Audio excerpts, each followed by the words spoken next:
Alright guys, I'm doing a quick Instant Pot recipe. Check this out. Swiss chard. These are frozen. I got these stewing pork. They're on sale, so I need to use them up. And some carrots. So I'm going to season it, and I'm going to throw it all in the Instant Pot, and I'll be right back. Alright guys, so it's all ready to go. As you can see, seasoned, the Swiss chards in there, the carrots, the stewing pork is in there. I added about 3 cups of water. You can add more if you want.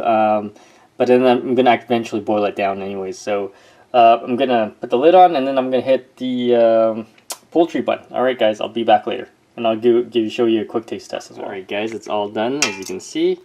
Here it is. Let's do a quick taste test of it. Grab a little bit of the Swiss chard here. There we go.